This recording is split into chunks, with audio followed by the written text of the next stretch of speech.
Dobrý den, toto je video pro adminy. Chtěl bych vám ukázat, jak se na serveru M3K XP. Takže zabijou Martyho. Tady položí bombu. Jak vidíte, CT ho nechá položit bombu.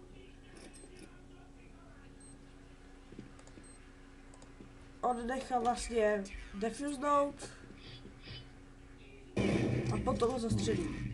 Podle mě to je jasný případ expedí. Počkáme, jak se to vyvíde dál. Tak a máme to tady znova. Opět plentne. Policista ho nechá. Následně defusne.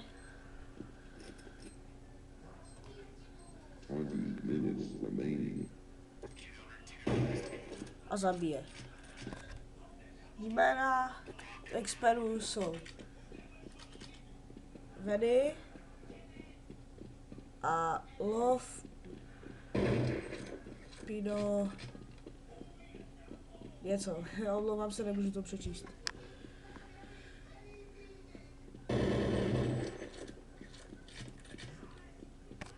Takže Vedy, Marty tu čeká, Marty je zabít a máme to tady znova.